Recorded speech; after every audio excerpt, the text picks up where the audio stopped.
Cafe. Bubble Tea Station.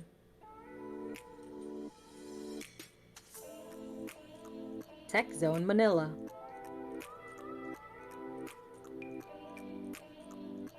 Back Porch Market. Therabridge. Asian Home Appliances. Himsok Eatery. Twin Tang.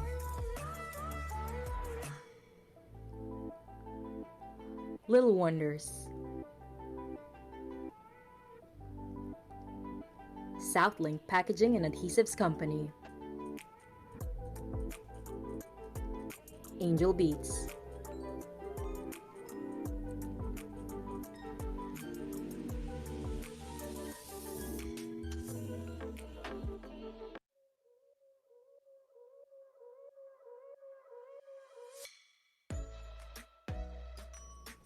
Mr. Jed Zulita.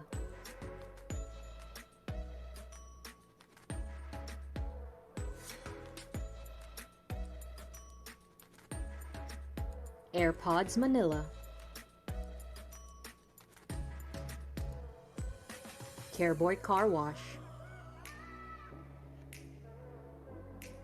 Wadab Locals. The Point Special Needs Awareness. Chris Dave Pasalubong Shop. Hannah Dang's Bills Payment and Remittance. Big B's. Bright Kids Clinic. Euphoria Candles. Don't forget to register for the next episode of Spotlight. Feel at home on April 3. See you there!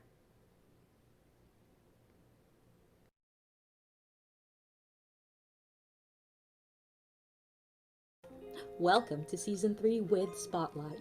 Onwards together, outweathering the storm. We'd like to thank our sponsors, CC&S Kids Theraplay Center, Mucho Cafe, Bubble Tea Station,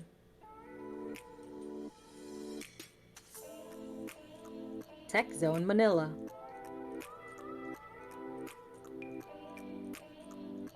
Back Porch Market, Therabridge, Asian Home Appliances, Himsok Eatery, Twin Tang,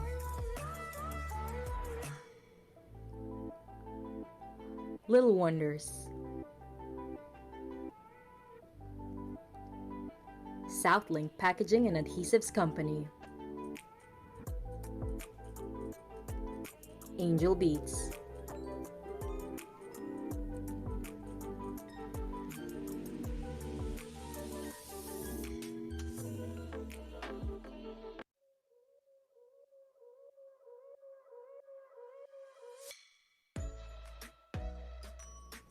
Mr. Jed Zulita,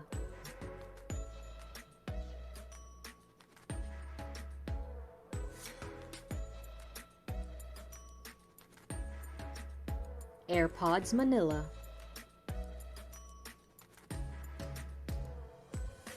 Careboy Car Wash, Wadab Locals, The Point Special Needs Awareness, Chris Dave Pasalubong Shop, Hannah Dang's Bills Payment and Remittance, Big B's, Bright Kids Clinic, Euphoria Candles. Don't forget to register for the next episode of Spotlight. Feel at home on April 3. See you there!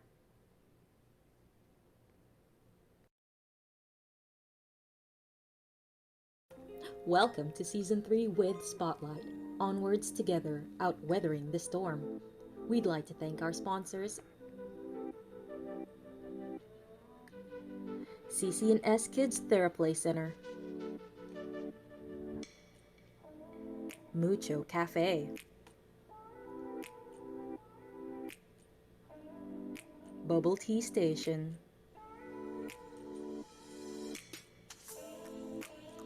Tech Zone Manila,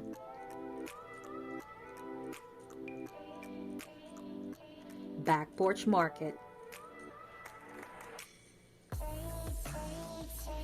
TheraBridge, Asian Home Appliances, Team Silk Eatery, Twin Tang,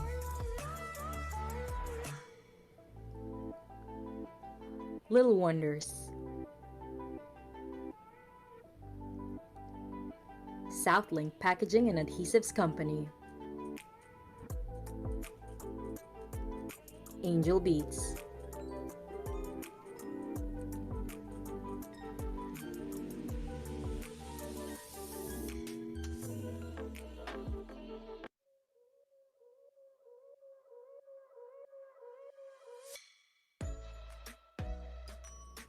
Mr. Jed Zulita,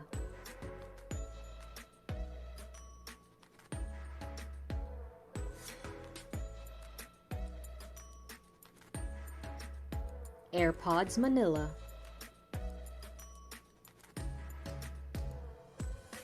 Careboy Car Wash, Wadab Locals, The Point Special Needs Awareness, Chris Dave Pasalubong Shop, Hannah Dang's Bills Payment and Remittance, Big B's, Bright Kids Clinic, Euphoria Candles. Don't forget to register for the next episode of Spotlight. Feel at home on April 3. See you there!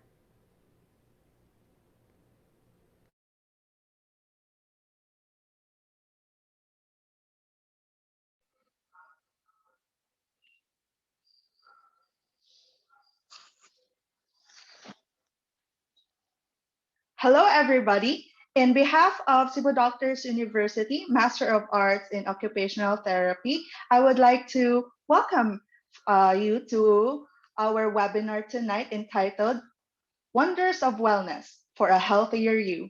Now, what is wellness? Well, wellness is about being in good physical and mental health. Yes, you heard me right. Physical and mental health are actually closely related to each other, and thus improving one area can help the other one.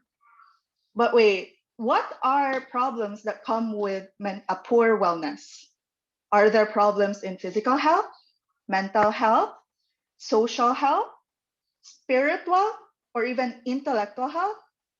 Well, all of these questions are going to be answered tonight. So let me call on our speakers for this webinar to accompany us on this fitness journey. First off, we have Nathaniel Gideon Tan. Nat is an occupational therapy and also a certified medical coder by the American Academy of Professional Coders. He is also a former fitness instructor from Fit Camp Cebu. A round of applause for Nat, please. All right. And also with us on this journey is our very own Nikki Y. Pestaño. So Nikki is also an occupational therapist who graduated at Fellas, and she is also a faculty member there. She has completed training as a yoga teacher in India, and she has taught yoga at several studios here in Cebu. She aims to integrate yoga and occupational therapy. Now, so before we begin, let me remind the audience of our exciting prizes. We are going to have giveaways to our participants.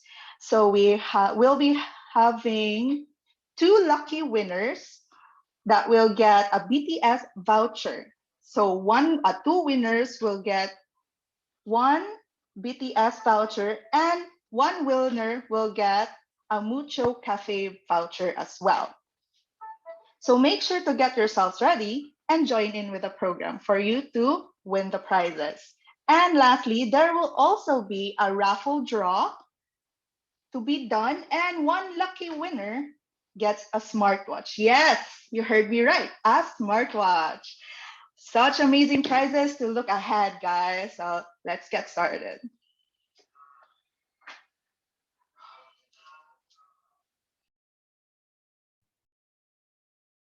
Hello, wow, and thank you, Ms. Michelle, for that wonderful intro.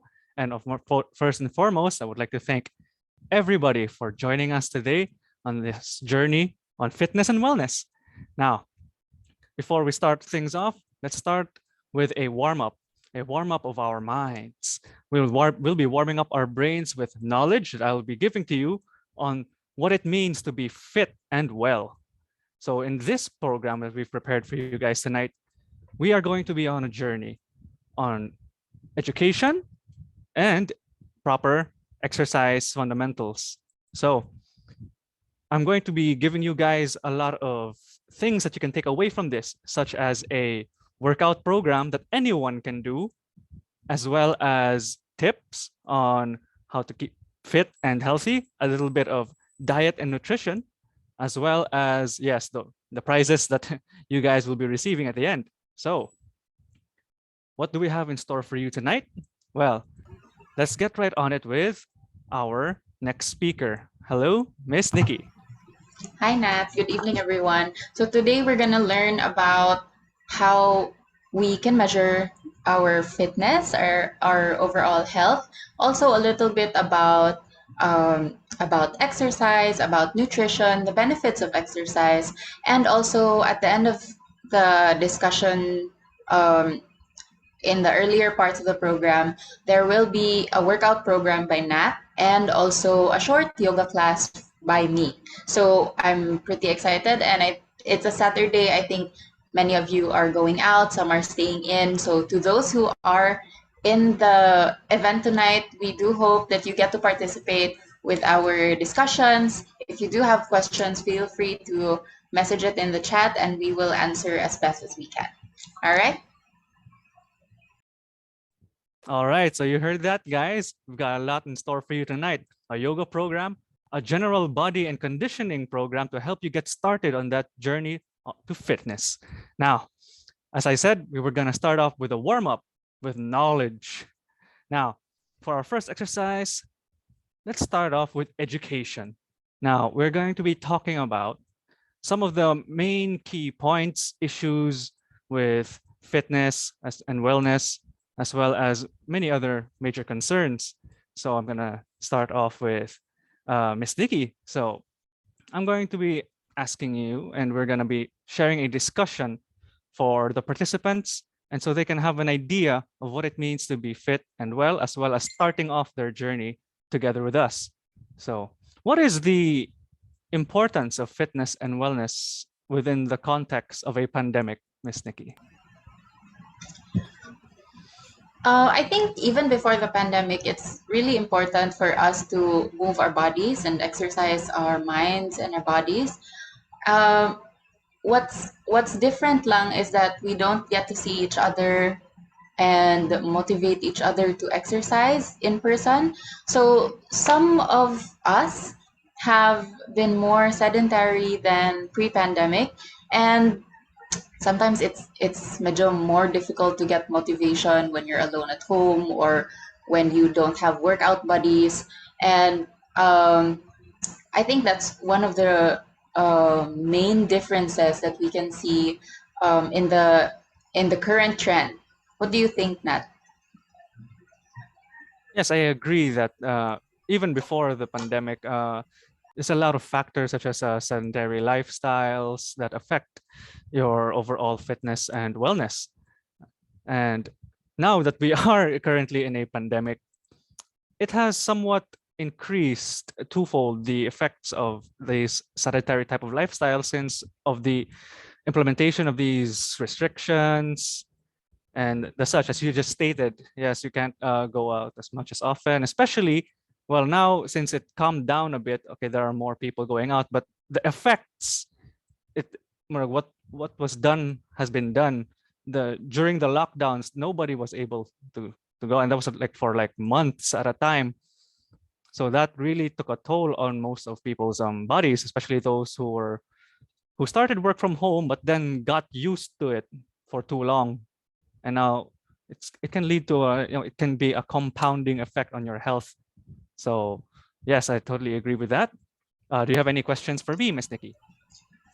I think one more, in addition to being sedentary, there's like one side to the effect of the pandemic and another side which encouraged us to explore more hobbies because of having more time to ourselves. So maybe some of us were more sedentary, and for some there were also new hobbies explored, new works out that were done, and kinda many opportunities to learn. Nat, for you, what are the benefits of fitness and wellness on mental and psychological aspects of living? Oh yes, this one. This For me, this is an issue because yes, fitness exercises, wellness programs, yes, they do a lot of good for your physical health. But what people overlook is that it has such a profound effect on your mental states as well. Physical exercises, whatever you engage in that helps you lose weight or gain muscle, also has an effect on your mind as a way of relieving stress. Simply, it's not just that, it also builds character.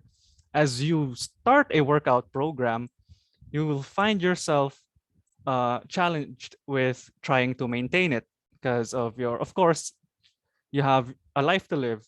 Some of us are really busy with our lives. Some of us have families to take care of. So it's pretty hard to squeeze in that extra time for a workout program. This is where the psychological and mental aspect kicks in because it builds character and discipline. It helps you form that discipline to arrange and organize an extra part of your life just for that workout program.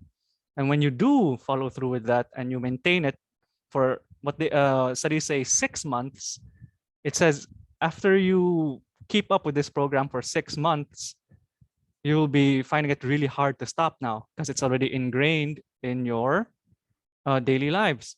So it helps build character, discipline, as well as a very, very effective way to relieve stress, work stress, emotional stress. It's totally good for your mind and body as well. So yes, those are just some of the mental and psychological benefits of having a workout program. It's not just purely, physical gains. So yes, that's my take. How about you, Miss Nikki? Well, for those who exercise regularly, it's been seen that there's been significantly less depression, anger, less distrust, less stress, and higher levels of a sense of social social integration. That was before the pandemic. However, again, there have been changes in social interaction since the start of the lockdown and quarantine restrictions.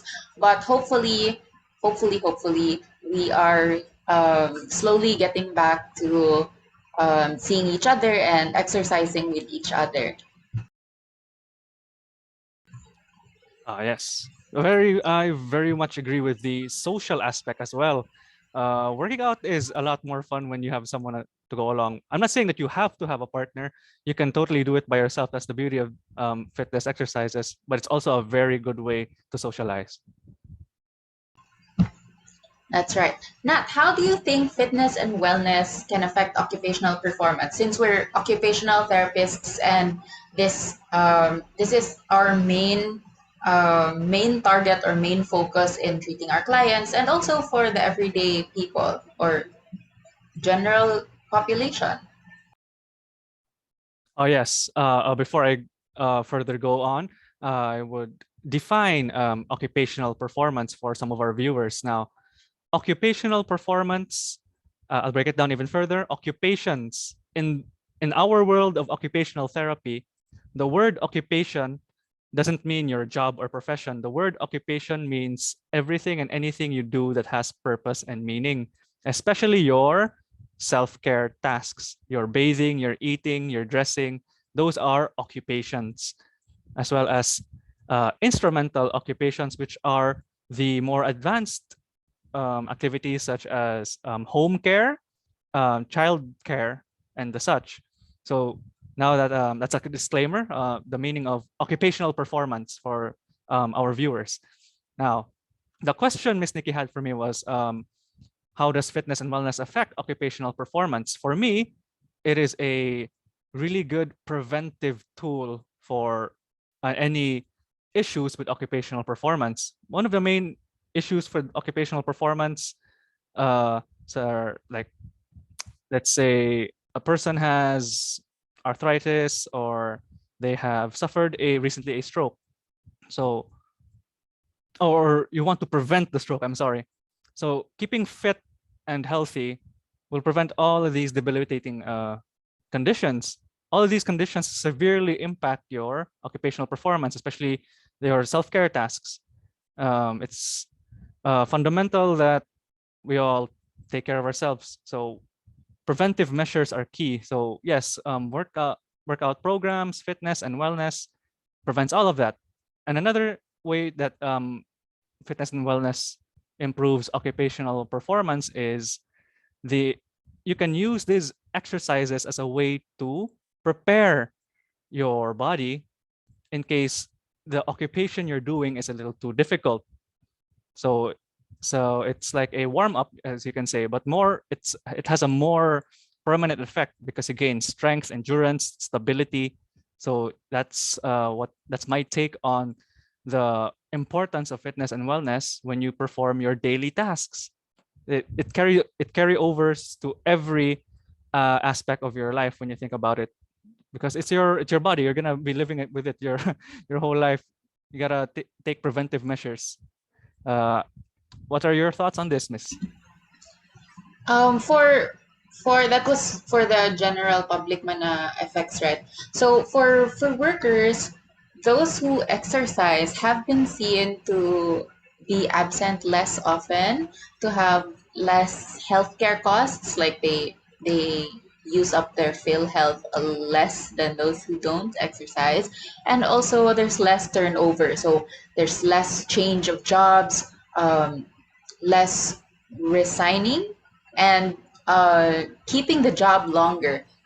Also, for the older population, I think it's important to stress how exercise and physical activity is important for the older population, because not only does it maintain their physical um and mental and emotional fitness, but it also increases life satisfaction and well-being, especially since for those who don't work anymore, sometimes they feel like they're not being productive. So being or exercising also helps them occupy their time and um, have more satisfaction with what they do every day. Yes, and I agree with that wholeheartedly. So, and for the viewers, I would like you guys to put down in the chat what are some activities of your lives that you're having difficulty right now that you might probably think it's because you're not getting enough exercise, or you think you've been living to a sedentary life. And then these tasks that were easy before have now become a little bit harder. And you can just put it down in the chat and we will get back to that. Now, for Miss, I have a question now for you, Miss Nikki. What are the most prevalent illnesses that can be prevented with the introduction of a fitness and wellness program? There's so many, so many. So there's acute illnesses, or those that occur like for a shorter period, like colds and cough. You can totally prevent that if you're physically healthy. And also mental illnesses like schizophrenia, bipolar disorder, depression. Also, even for girls, this decreases significantly the symptoms for premenstrual syndrome and dysmenorrhea, and provides us with a more positive self-image depending on why you exercise or the goals of why you're exercising. Also, it reduces the risks of heart disease and promotes a quality of life. So for children who are, di ba, more recently, there's the increasing trend of the use of gadgets, and that could lead to children becoming more sedentary. So it's good to allow children or provide opportunities for children to be physically active at a young age, so that then when they grow up, it becomes a natural thing for them to move their bodies and to take care of their health, and also to it's like promoting a lifestyle at an earlier age. Ikaw, Nat, what do you think are the hazards of sedentary lifestyle, especially for work from home employees and stay at home parents? Yes, I'm sorry. For the effects of sedentary lifestyle, especially for work from home employees, the effects are profound, because most work from home employees, they have so limited movement. The only thing they're moving are their hands, and that's it for 8 hours at a time, depending on what if their shift is like overtime or just a regular 8-hour shift.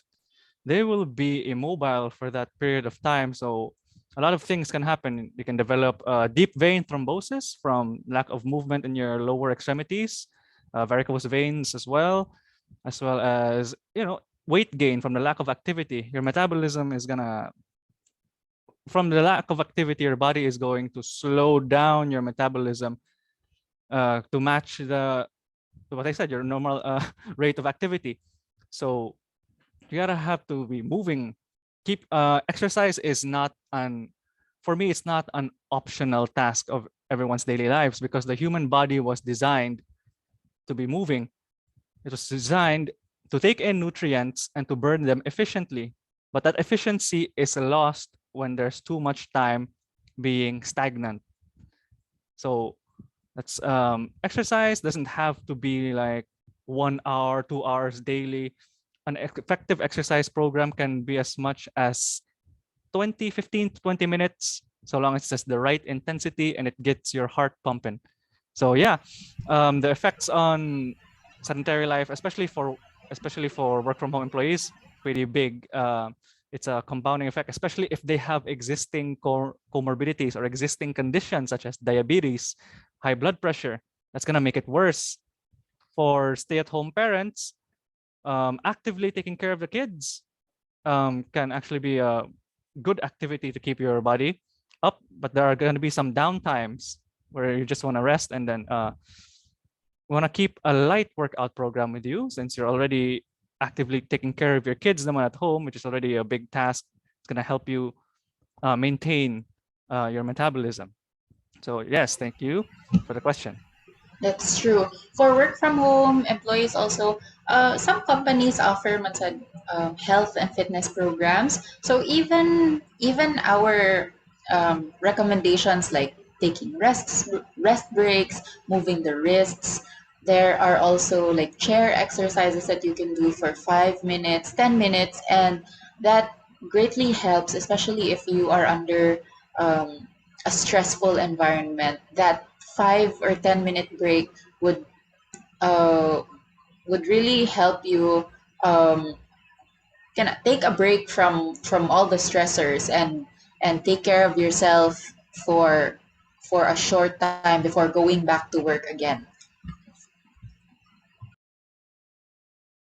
Yes. We all have to be wary about the amount of time we take on a break. Yeah.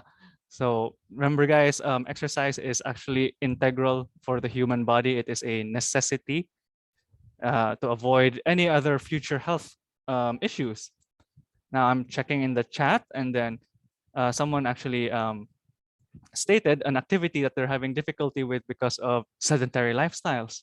They said that they're getting easily tired when they're doing squatting activities. So yes, thank you for that response, Miss. I am uh, one major issue. Yes, the weakness in your squats is because the legs, even though you're like, of course, we're walking around a lot, and then that's like good exercise enough for your legs, you would think, but the legs, especially your knees and hips, have one major motion or movement, and that is the squat. And that actually, it's tiring because when you squat, your whole body weight is going down on your legs. And if you do it repeatedly, you're gonna notice na pamaul or muscle fatigue sets in. If it sets in too early, yes, that's a sign that you need to work. You need to strengthen your legs a little bit more or increase the endurance. This might be because if you're sitting down for too long, not doing much movement with the legs, something called muscle atrophy might occur. Now, muscle atrophy is actually the loss of muscle strength in the affected body part. That's what muscle atrophy means. And that happens when you are in a really prolonged duration of inactivity. You're not doing anything for a long period of time, let's say weeks, months of sedentary lifestyle. Muscles will start to atrophy, and basically muscle atrophy equals to muscle getting weaker. And when they get weak, they get tired really easily when you start to do a squat, especially a squat. A squat is like your body weight. So yes, I would recommend doing the thing that's making you tired, the squats. Do it again and again.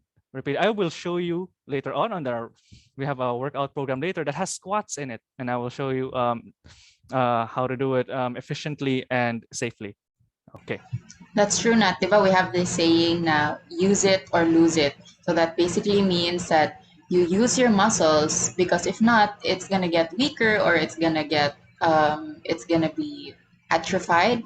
So kana always use, if you have the chance, exercise, even if you're just sitting down, lying down before going to sleep or in the morning.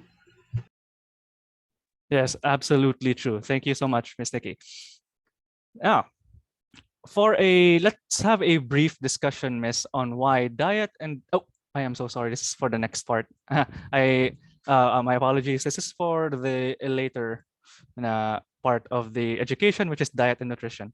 Now, next, I'm going to be discussing something called progression and gradation. Now, what does that mean? Progression, from the word progress. Sometimes when you think about a push-up here, most of us, especially those who are starting off with the workout journey, it's hard. You're gonna see a program that says you have to do push-ups, and then most of us can't even do a single push-up on our very first day. The push-up is a hard exercise because it's your body weight. Most of us weigh, depending on your height, at an adult age, around close to 100 pounds and higher, and you're trying to press that against the floor. So of course, the push-up is hard to do on your first day. So what I mean by progression is we start from an easier progression. If the push-up is too hard, then you start off with an easier modified version of the push-up. You start on the wall. You do wall push-ups. So you'll basically be standing up. There will be less weight for you to push, but that's a good start to progressing towards the classic push-up. Yeah. So that's what I mean by progression. So for a better example, if the push-up's too hard, start on the wall. When the wall push-up gets too easy, when you're like doing like 50 with without even sweating, then you start to lower your body even more. You start doing push-ups on a table. And then when that gets too easy, now you can start on the floor. But if the classic push-up is still too difficult, you can still modify that with the next progression, which is the kneeling push-ups. Now, kneeling push-ups, from the name it suggests, your toes aren't touching the ground. It's your knees. And then finally, when your kneeling push-ups are done correctly and too easy now, you have now finally progressed to the classic push-up. So that's progression and gradation. That's what I just discussed was grading the exercise, grade 1, grade 2, it helps with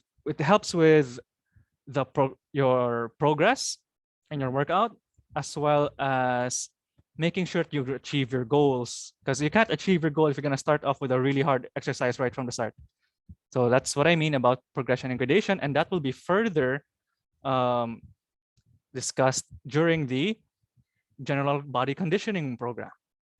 Now, that's all that I have discussed for progression and gradation. Now, Nikki, I have a question for you. What are the required resources or available resources for you to start a basic fitness and wellness program?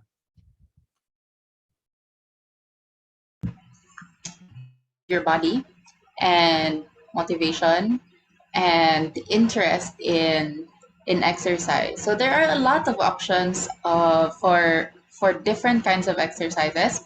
There's more physically active ones like HIIT and what do you call that, CrossFit, and there are more subtler types, or those that include like mindfulness and breathing, such as yoga and Pilates, and you also have meditation and those kinds of things that you can still consider as a part of fitness and wellness, because again, our health is not only limited to the physical health, it also includes the mental health, um, social health, and spiritual health. So even if you're just sitting down and being mindful of what's going on around you, could still be considered as taking care of your health already, or taking care of your well-being.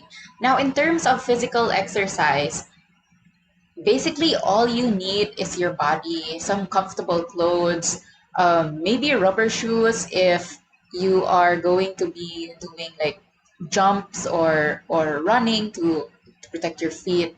What else? Um, some other things could be like if you are not very comfortable with going to the gym um, or attending classes face to face, you can start with videos online. There is a huge online platform for exercise and physical fitness activities that you can follow, especially for YouTube. It's a very big platform, and you can choose so many things of what you can try out. There are beginners classes that you can do for like 15 minutes, and there are more difficult classes that you can do for mga 1 hour. So it really depends on your ability or your endurance. If you're still starting out, maybe you start with a shorter class with easier easier routines, and then you can progress to more advanced routines, more complex na tasks or movements. And so other things, required resources, let's see, time. For time, it also varies on how much time you need for a specific physical activity. Some would need more, some would need less. And if you aren't sure that you're doing the right thing, you can always check out a gym and maybe um, have someone of authority, like a fitness instructor, a physical therapist, on and ask on what you can do at home um, to maybe like address certain things or address your certain target outcomes or goals that you want to achieve. Anything to add, Nat? Yes, I pretty much agree with everything, and especially time. Yes, time is a resource that people are struggling to and they have a tough time trying to find the time for a proper workout program. And then as I mentioned earlier, yes, I agree, it's a very precious resource because time goes on. But as I've said, a workout doesn't have to be, 2 hours, 1 hour. Usually that's like you can have that when you're like really experienced with it. But for if you're exercising at home, it can go as slow as 30 minutes, 15 minutes of your time. It's a good way to start. And then once you started with your 30-minute workout programs, can go up and even higher because you can target more muscle groups and then so on. So yes, I do agree very much with the exercise requirements here. Now, lastly, oh yes, Miss Nikki. Sige na, continue. There's one more thing pala na I would like to point out. So sometimes it's difficult to find motivation to exercise because maybe you feel like you're not strong enough, you feel like you're not flexible enough, you don't have time, you don't have equipment.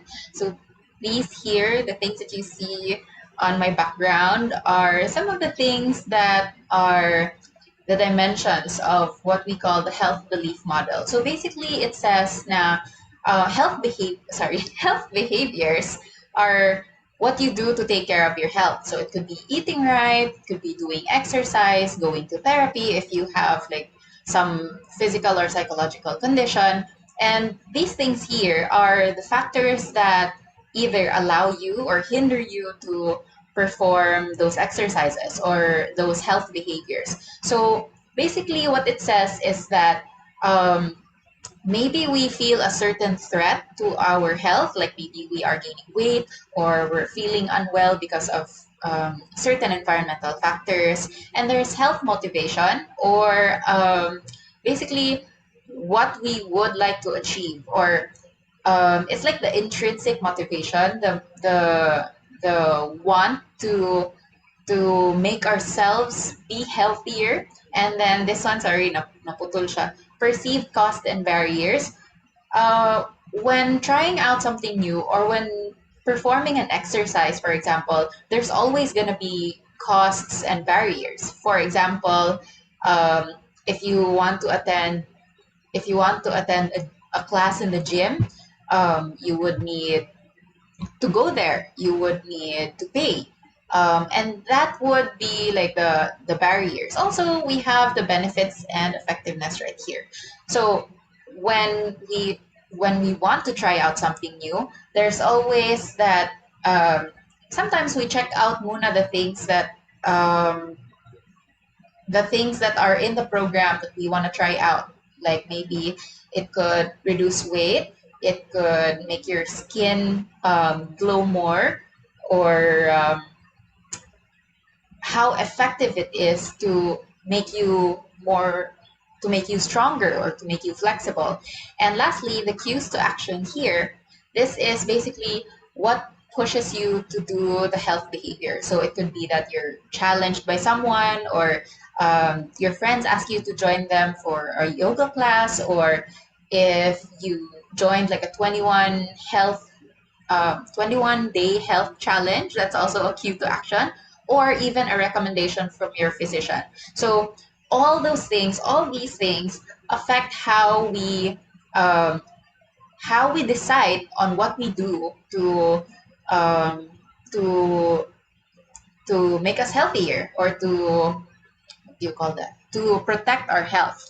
And another thing also, it's been seen that although there are external factors that affect our motivation to do something, like for example social recognition, or it's been recommended by a friend, or a, a doctor or someone that we know or we see on Instagram that they're amazing that they can do those things. The major factor that motivates us to perform healthy behaviors or to exercise, to eat healthy, to drink more water is the motivation that we find in ourselves. So it's like saying na we can't, although there are people that push us to do certain things, it's still ourselves that decide and influences a great deal for us to perform how we take care of our health. And this leads us to the next thing, which is setting goals. Nat, do you have like a set na um, or how do you set goals for fitness and wellness or your exercise programs? Yes, goal setting. So how do I set these goals? Depend on, right, what I personally, or it's a lot on personal preference. No? When I worked as a fitness coach, there were some that their goal was to be just to maintain condition. That means they already have a established fitness level and they want to maintain it, which is good. So for goals for maintenance, these exercise programs are usually just they're not that progressive. The exercises are just there to maintain their current level of fitness. There are some let's say fitness goers that their goal was to lose weight. So they all come down to their own personal preferences for that time. That's how they set their goals. That's how I set my goal from the very beginning. When I started out working out, I was really, really underweight, and my goal at the time was just to gain weight, but not just gain like a lot of unhealthy weight, but at the same time be conditioned. So how do I gain weight and stay conditioned at the same time? Stay toned, muscular gains. So it all came down to personal preferences. That's where the main bulk of your goal really comes. But then at the same time, if your personal preferences can also be, they may not be what you need. That's why you consult with a professional.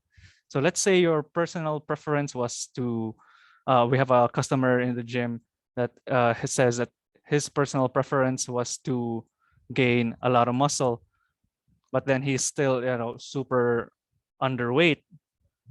And then, of course, the first goal for that is to condition the body first. So they have to undergo conditioning to make sure their body can withstand the high stresses of muscular gain exercises, because the exercises for conditioning and the exercises for gaining a lot of muscle, which is called hypertrophy training, they're totally different.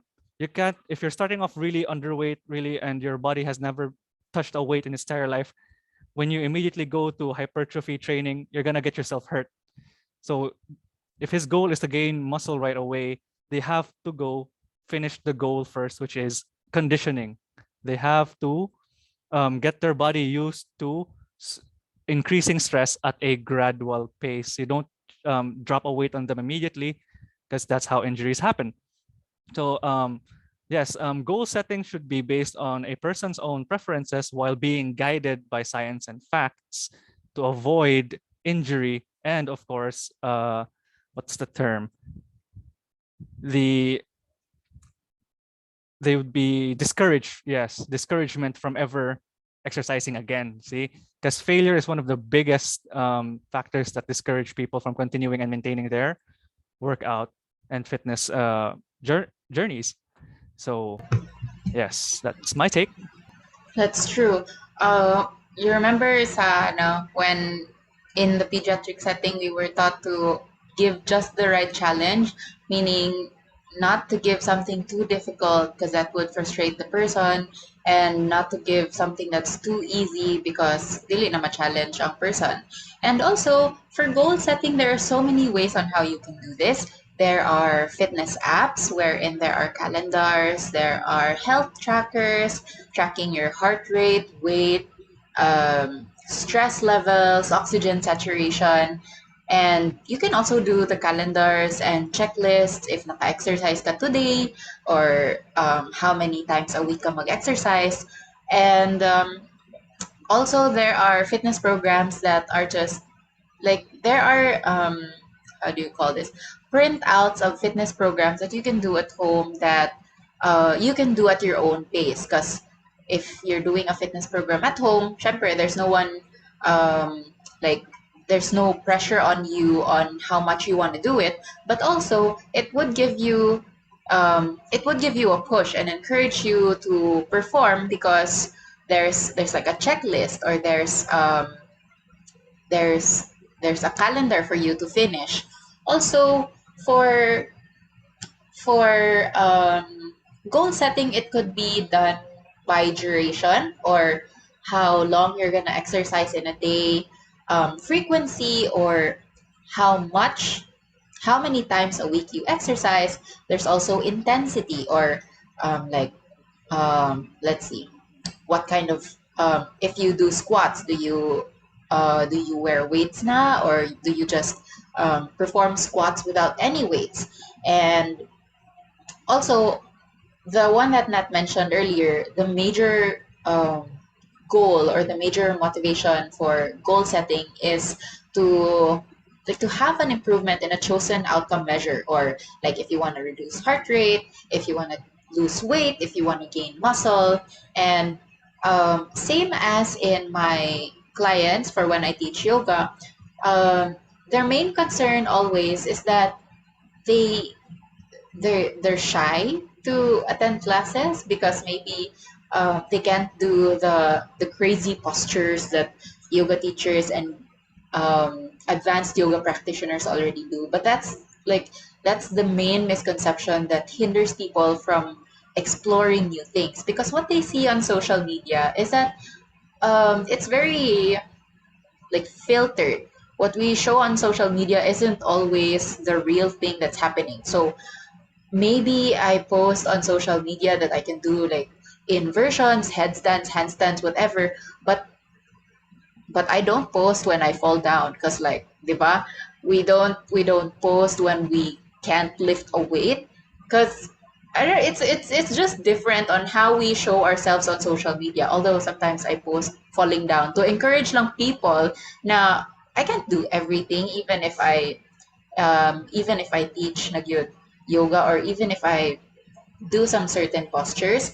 And kind of said, for people with comorbidities, it's very important to have yourself checked out first, especially if um, the condition that you have might affect, or sorry, the exercise that you're planning to try out might affect the condition that you have. So always get medical clearance from your physician, or maybe just ask your doctor if you can do this type of exercise. Anything on comorbidities, Nat? Yes, I'll just like to repeat what you just said to emphasize the importance of getting a medical clearance. Yes, just what Nikki said. If you have any existing conditions, please consult your primary care physician first. Especially, I would like to highlight some conditions that could be exacerbated by exercise, such as high blood pressure. If you have other chronic heart conditions, as well as conditions with your skeletal system, your bones, especially arthritis. There are exercises for arthritis, but they depend if you're having a flare-up of symptoms or not. So yes, please consult first with a doctor and get medical clearance. Being pregnant also. Oh yes, yeah, that one also. Very, very big, important one. All right. Now that the educational warm-up has been covered, it's time for me to give you guys a gift. And that is a way to start and track your fitness journey. And all you need are just really few things. Most of them can actually be found on your phone. And then this tool is the self-assessment of fitness. Of course, when you start off on your fitness journey, you're gonna want to know where you're currently at. What's your current fitness level? So that's actually a pretty confusing thing for most people who are just starting, because if they don't know where they're currently at when they start working out in a gym by themselves, they don't know how much weight they can actually handle. They don't know how long they could last on a treadmill because they didn't assess themselves first. So what I'm gonna gift to you guys is a home fitness assessment test that you can do basically anywhere. Well, except for the last test. The last test, you need an open space because you need to either run or walk. So now the fitness test is a very, very great way to track your progress. It is a series of 3 exercises that both assess different aspects of physical wellness. Now, with this home-based fitness test, you'll be equipped with the tools necessary for monitoring your fitness goals while saving up on your expenses. Okay. Sometimes the assessments that are done in physical fitness gyms, it's kind of expensive. They charge a lot for that service alone. This one is free, guys, and you can do it right here in your own home. And it's the basic assessment. Okay. Sometimes they charge a lot for their assessments because their assessments are more in depth. But right now I'm giving you the basics, which anyone can do and basically targets everything. All right. So I'm going to start off with the first assessment, guys, which is the core strength and stability test. Now, this test not only assesses core strength, as its name suggests, but measures upper body strength as well. It is sometimes referred to as the plank fitness test because it uses the plank position to assess strength. Now, I am going to show you guys a short video clip here on screen. Yes. Thank you. On the how to perform the core strength and stability test. Okay. Here it is. It's paused. All right. So to perform this test, you have to get into a plank position. Rest your forearms on the mat.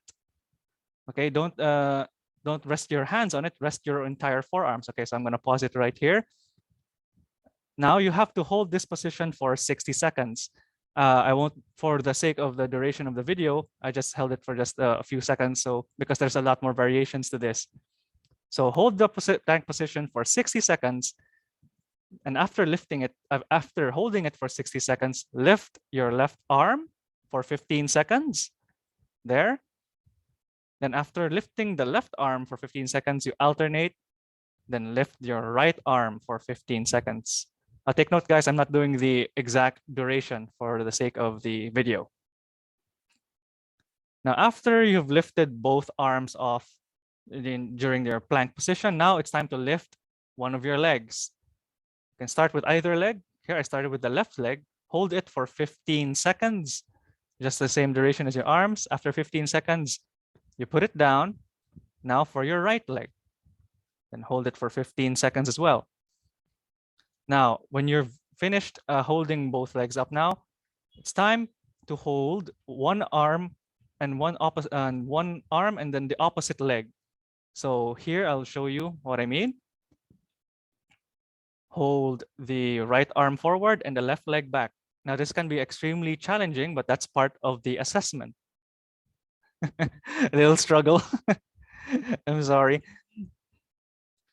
But yes, it can be really difficult sometimes to do, especially for a first-time assessment. But don't worry. Very difficult. Yeah. Okay, ang struggle is real. Walay warm up mang good. Okay, so that is the core strength stability. And then after you finish the last one, the last lift, you have to hold it again for you have to hold the plank again for another additional 30 seconds. Okay. I'm going to stop my video. Now, if you're able to make it through the entire progression of the core assessment, then that's good. That means you have good core strength. If not, if you find yourself unable to hold out for the entire duration or assume the positions, then that's just indicative that you may benefit from more core strengthening exercises. So there's a lot of exercises for your abs, do more planks and the such. Now that's the first assessment, guys. That's the first out of 3 of the home fitness assessment tests. So take note of the core strength and stability test. Next will be the push-up test. Now, the push-up has been around for a very long time because it's simple but very effective, both as an upper body exercise and as a way to measure upper body strength and fitness. So when people think of the push-up, they think of strong chest and arms. While that is true, when the push-up is done at its most strict form, the push-up actually targets a lot more. It helps you enhance core strength because when you do a push-up, your body has to be straight. And the only way to keep your body straight is to activate the muscles in your abs, your lower back, your legs. So that's why the push-up has been around for so long, because it's effective in not only the upper body, but it secondarily hits the other parts as well. Okay, now I'm so sorry. I'm going to show another video clip of just how to do the push-up. Okay.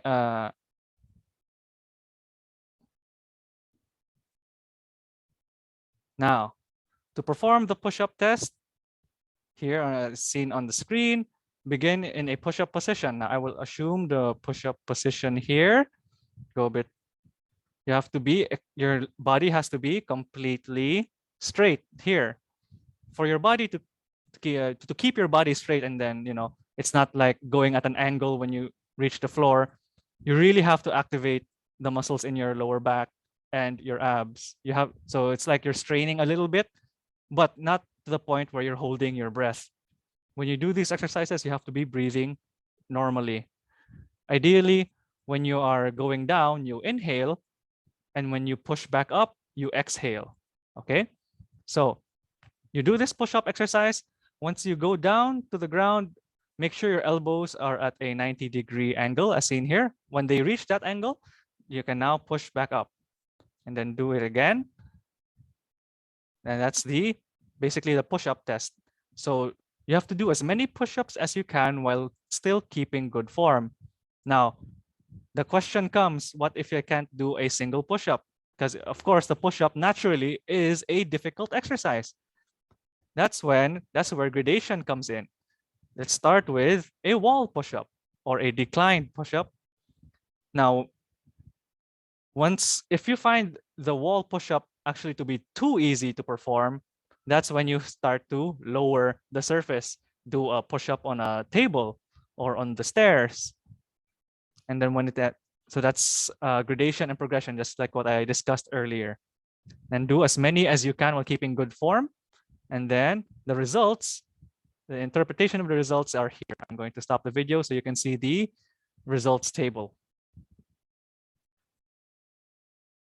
Okay, here. Thank you. So on your screens are how you would interpret the results of the push-ups you did. So basically, you count the number of push-ups you have, and according to your age and gender will be the performance you had in that test, ranging from poor, below average, average, above average, and excellent. Now, you guys of course, you can screen cap this photo right now. So you have a guide on the push-up test results interpretation, or you can also browse it on any internet browser, Google, and it will show you immediately the push-up test result interpretation table. Okay. How many can you do now? Kung not from a buffet, I can do around maybe 30, around that. If with a buffet, no, not even one.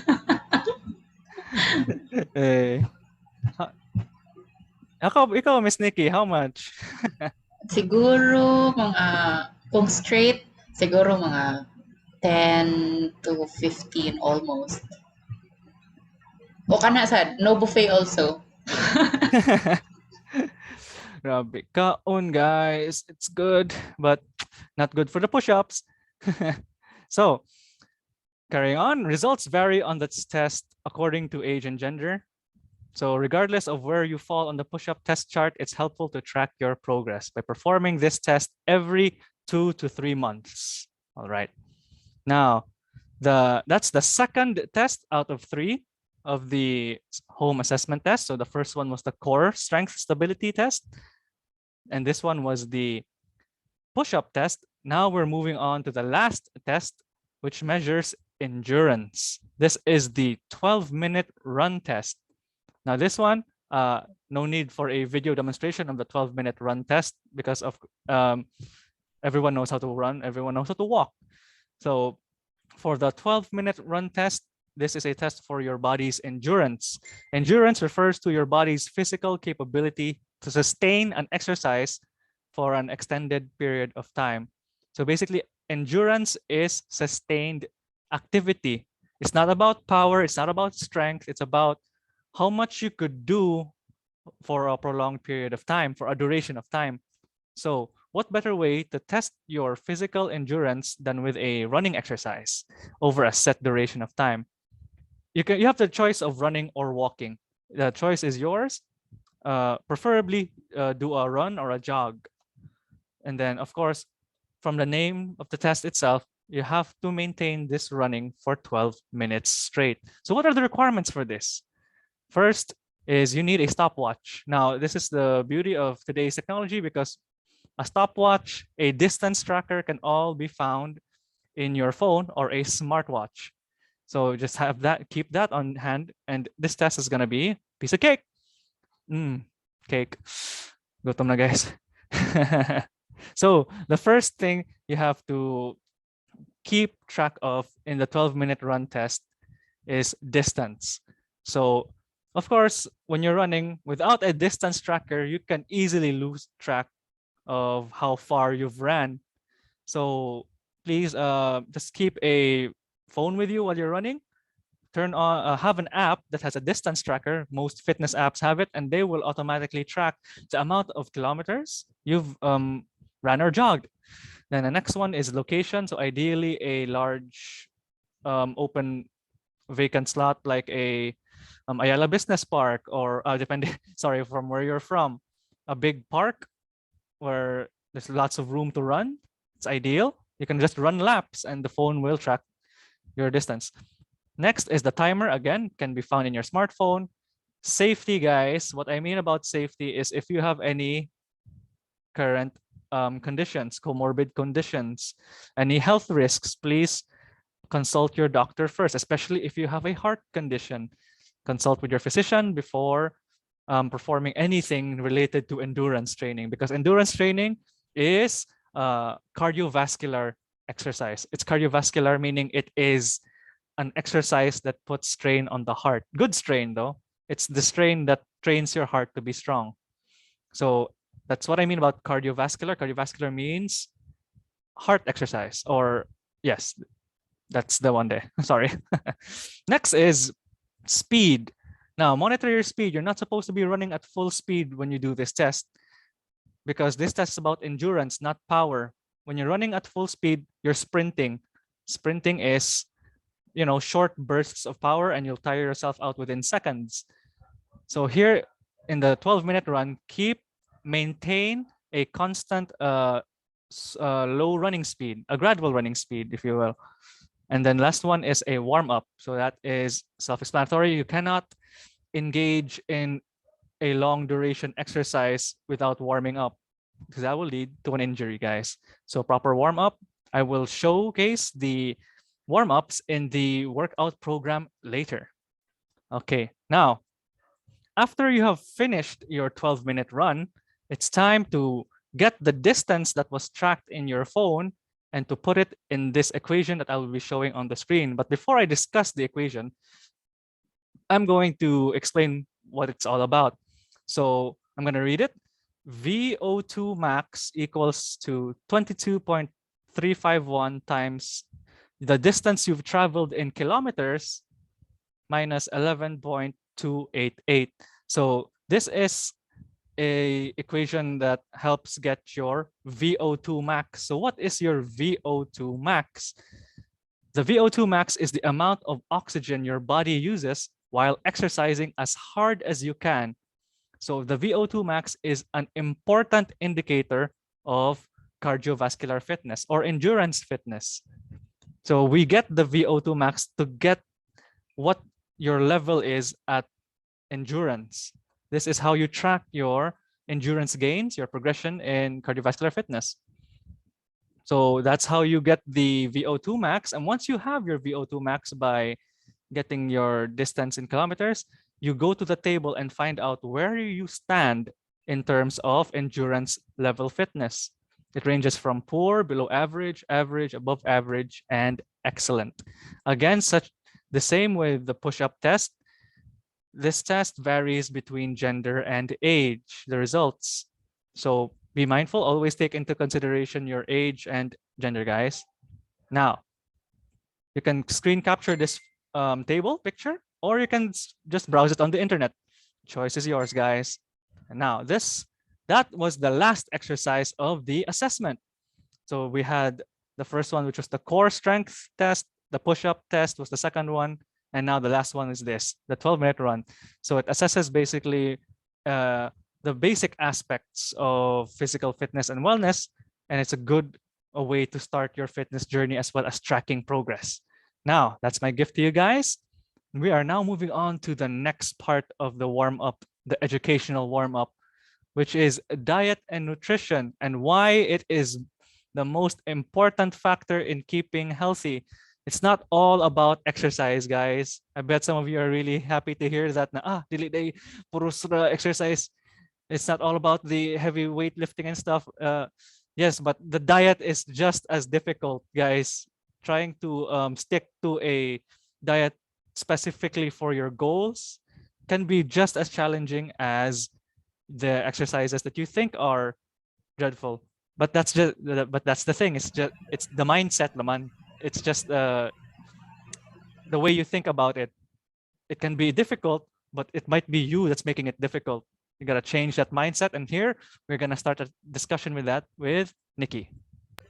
Yes, that's true. It also would depend on your goals for exercising. So if you want to exercise to maybe relieve stress, or if you are not setting goals good for bulking up or for like significantly decreasing weight, then a balanced diet and good eating habits is a good way to start with balancing lang the nutrients that you have in your body, as well as to like not counteract the effect of the exercise that you're doing, because maybe we're thinking na I exercise 30 minutes a day, I'm gonna go get one whole cake. So that's not the that's not the case.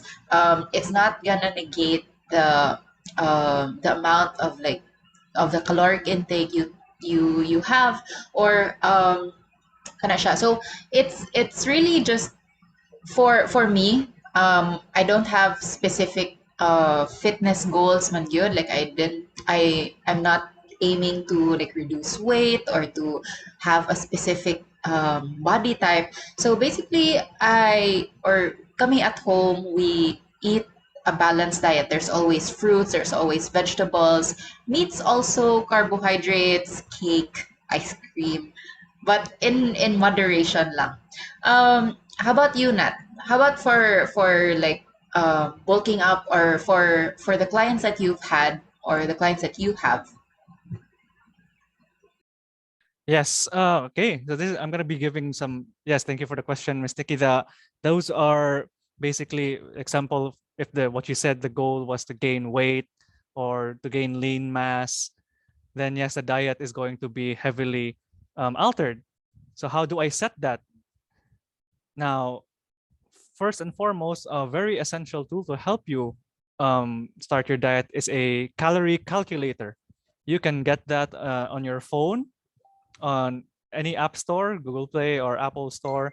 They have the caloric calculator there to help you monitor the amount of calories you take in. Because a lot of these diet plans, especially for your goal, if it's to lose weight or gain weight, will depend on the amount of total calories that you take in. It's not all about calories, as what Nikki said. What about for gaining muscle? So of course, protein, but that's just a very vague description. What do I mean about protein?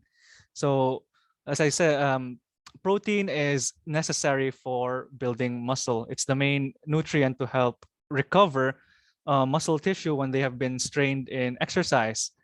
So I'm not telling you to like go buy protein supplements, because most of the time the protein intake that you need can be found in your diet, especially if you're even for muscle building.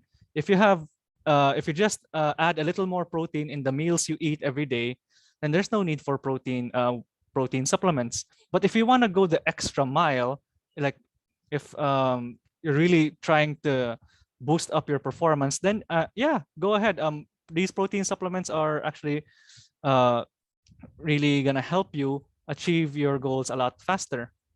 But if you're not going to the absolute extreme of muscle gain, and you just want to gain muscle gradually, you're not trying to perform in a competition like a bodybuilding competition, then just adding more protein in your diet, like adding more steamed fish, chicken in your diet, those lean proteins, and that's already enough to help you build muscle. So what I'm saying is, yeah, it's okay to take in the protein supplements, to buy protein supplements. What I'm saying is they're not an absolute necessity. Okay, they're good. They really help you, but only if you think it's necessary for you, because they can get really pricey, bitaw, these protein supplements for muscle gain. So yes, that's how I would make a diet. And then next is I'm gonna discuss some really common misconceptions about the types of nutrients that we're taking in, especially between sugar versus fat.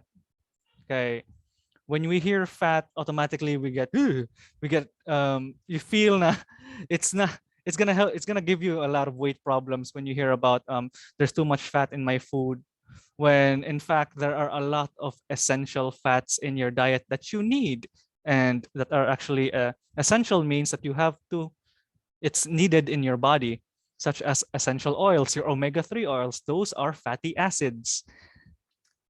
The main thing that why I'm discussing this is because the sugar industries, like soft drinks and that, they made fat the the evil villain in weight gain. That's the sugar industries are really shifting the blame of weight gain towards fat, because they want to make more money selling their sugary products. Sugar is the main thing that actually contributes to weight gain. Excess carbohydrates, soft drinks, sweets, candies. I know they're really good. Cakes, that's so good, but no, don't. You gotta control the intake of sweets, because they're the ones that really impact weight gain. Fats, there are types of fats. There's saturated fat, non-saturated fat. The discussions on that you can easily research on which fats are good for you and which fats you should avoid by simply just going to the internet and searching types of fats that you need, the essential fats, the non-essential fats, and so on. But one thing that you don't need to research about is that you should know is that sugar should be, I'm not saying, sugar, you can have it once in a while, a cheat day. What I'm saying is to moderate the amount of sugar you take. But depending on your goal, that is, if you want to really lose weight, then you really have to cut down on sugar. And then also explore on sugar-free diets, such as a keto diet. But of course, that before engaging in a keto diet, again, you need to consult a physician with that, because it's a really, really drastic change in how you eat. How about eating habits, Miss Nikki? Eating habits. Okay, so many people, I think some of them are limited to thinking about what to eat, but the how to eat is sometimes overlooked. So these are things that can help you eat healthier, or balanced out the things that you put in your body. So first is to eat in smaller portions. You can do this by eating in like smaller containers, smaller bowls or plates, and it makes your brain think like it's eating larger portions.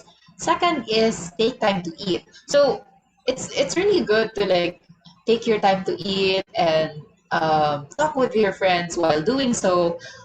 It's not only just a um, social interactive event, but also it gives your body the time to how do you call this, to send the nourishment to the other parts of the body and send signals to the brain that you've had enough food. So it actually helps you understand better if you're busog already, if you take time in eating, or if you slow down siguro um, the when you slow down your eating. Next is to cut down on snacks. So snacks are good. Chips and chocolate and all those snacks, those are really good to eat. But when you have snacks, sometimes it can hamper your hunger, or it can alter your the cycle of the body that lets you know if you're hungry. So switching to healthy na small foods can help. So there are many naman na many options for healthier snacks like banana, or like kind of mga dehydrated fruits and vegetables. Those are really popular these days. And lastly, curb emotional eating. So sometimes when we're feeling sad, or when we're feeling excited, or when we're watching a movie and crying our eyes out with the sad movie, we tend to eat more, or we tend to snack more than we usually do. So this can also be harmful, binge eating, I mean, because using it to relieve your stress, it not only alters the response of your body to stress, but it can also affect your health. So siguro you're eating too much sugar na, or you're eating too much of what your body needs, so that it alters the system of how it tells you if it's hungry, or if it's sakto lang na full already. So you can also use naman healthier alternatives to stress, like walking, or listening to music, or some other projective activity that you can express how you're feeling, rather than eat unhealthily. Ganun siya. But of course, sometimes it's like good to snack on popcorn when you're watching a happy movie, or like a sad movie. Ano siya. So for popcorn. So that's basically everything for diet and nutrition. We won't be going very deep into that, because it's just basically different people require different what do you call this, nutrients, different amounts of like nutrients, and uh, we won't go deep lang into that. If you would want to check out the diet that's good for you, you can seek a nutritionist, or sometimes ang gym instructors and fitness instructors also have an idea on what good food you should take, depending on your fitness goals. Yes, I agree very much with that, especially what you said na you have to, if you really want a specialized diet for your goals, please consult, yes, a professional, a nutritionist, a dietitian. They will help you set up your diet goals for your dream bod. like kanang century tuna ni Derek Ramsey. Mm. Okay. Now that's the entire warm up for our brain, guys. I hope that that was a lot to take in. I know there's a lot of knowledge for the what's to come, which is the general body conditioning program. So before we get to the main course, which is the program, the yoga program, and the conditioning program, we'd like to take a short break, because that was a really, really long warm up for our brains. So let's prepare ourselves for what's to come. Don't go anywhere, because we'll be right back.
Welcome to Season 3 with Spotlight.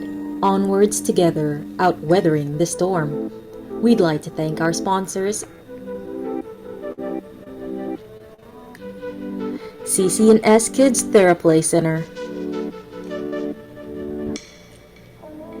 Mucho Cafe,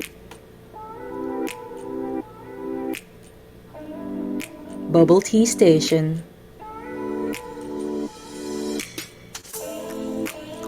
Tech Zone Manila,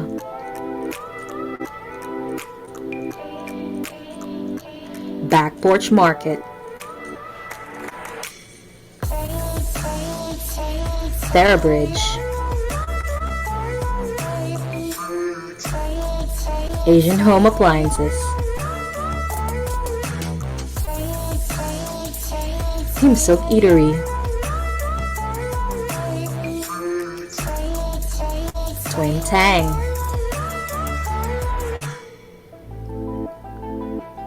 Little Wonders, Southlink Packaging and Adhesives Company, Angel Beats,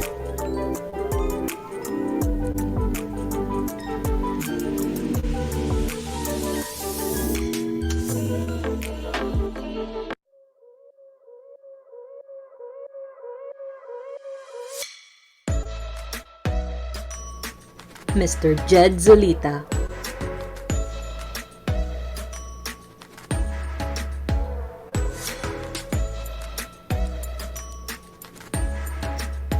AirPods Manila, Careboy Car Wash, Wadab Locals, The Point Special Needs Awareness, Chris Dave Pasalubong Shop, Hannah Dang's Bills Payment and Remittance, Big B's, Bright Kids Clinic, Euphoria Candles. Don't forget to register for the next episode of Spotlight. Feel at home on April 3. See you there! Welcome to Season 3 with Spotlight. Onwards together, outweathering the storm. We'd like to thank our sponsors, CC&S Kids Therapy Center, Mucho Cafe, Bubble Tea Station,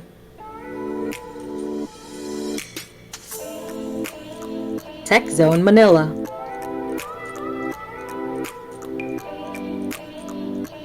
Back Porch Market, Therabridge, Asian Home Appliances, Team Silk Eatery, Twin Tang,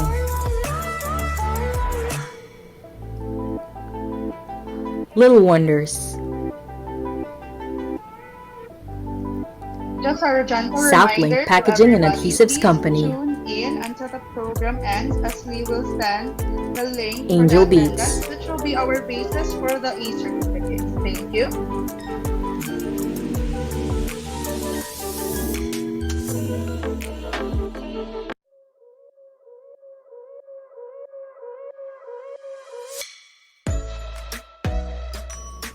Mr. Jed Zulita,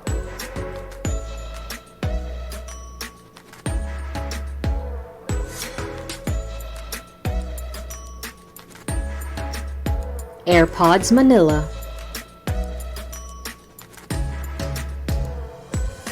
Careboy Car Wash, Wadab Locals, The Point Special Needs Awareness, Chris Dave Pasalubong Shop, Hannah Dang's Bills Payment and Remittance, Big B's, Bright Kids Clinic, Euphoria Candles. Don't forget to register for the next episode of Spotlight. Feel at home on April 3. See you there! Just a gentle reminder for everybody, please do tune in until the program ends as we send the link for the attendance, which will be our basis for the e-certificates. Thank you.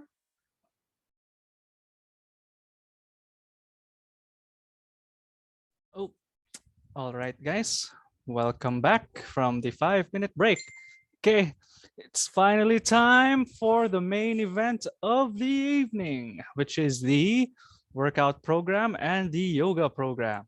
So I'm going to start off by a simple discussion about this. So the workout program is a general body conditioning program. This is a program that anyone can do, and its purpose is what it says, to condition the body. This is a preparatory workout program to help your body get that's what prepared for any of your specified goals. So the conditioning program is supposed to be your foundation. This is where your foundation for strength, endurance will come in, so that when you do start your goals, your body is very well prepared for it. So I'm going to stream the video. I'm sorry, wait, let me just find the file. Okay, I'll be showing a clip of the video of my workout program, and I'm going to narrate and discuss the steps, the gradation, the performance of the form of each exercise, as well as the benefits and how to do it, how many repetitions should you do, and so on and so forth. So I'm going to begin here. Oh, sorry.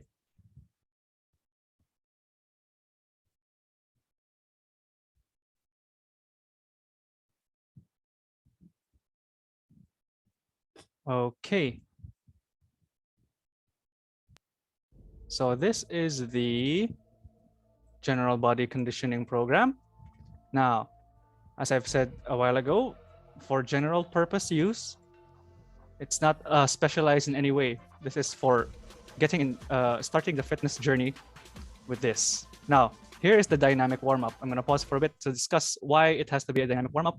So guys, in a dynamic warm-up, in a proper warm-up for any exercise, you're not supposed to hold the position. Do not do static stretches when you warm up.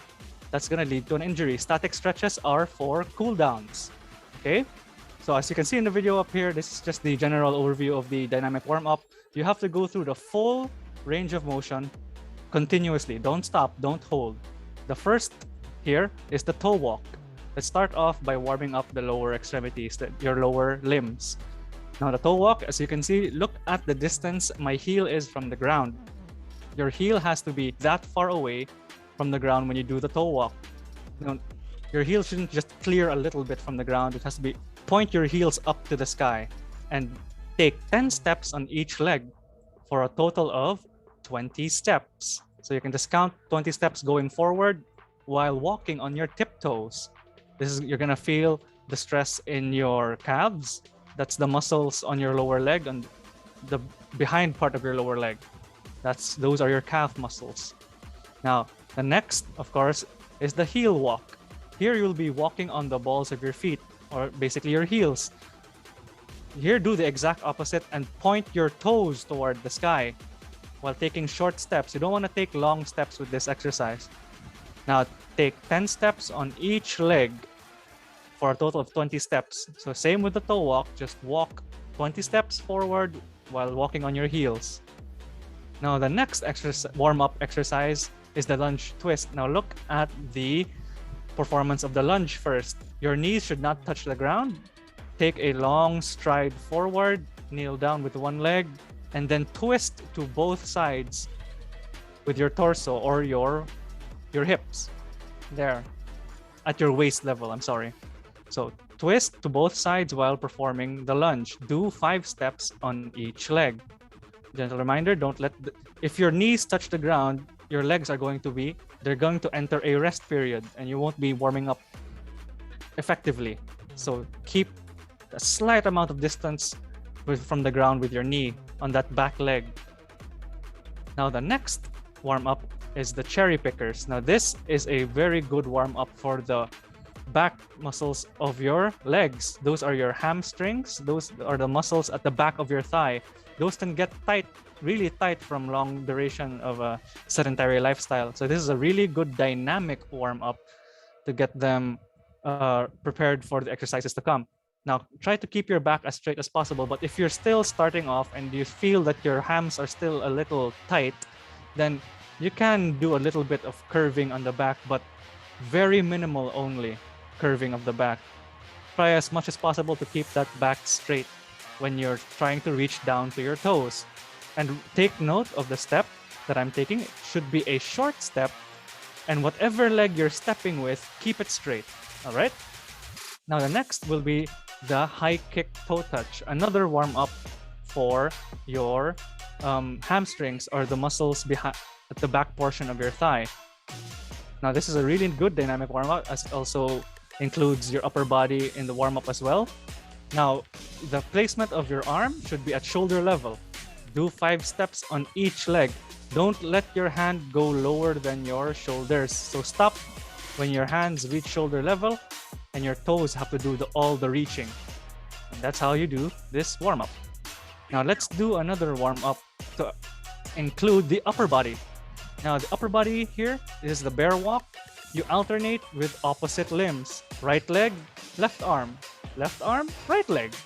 So that's how you do this warm-up for your whole body.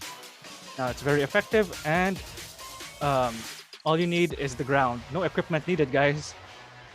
So here, do 10 steps on each side. So basically, you just have to walk on the ground 20 steps forward. Now, take your time slowly. You want to make sure that you're alternating your limbs properly. Now, next is still part of the warm-up is your core activation.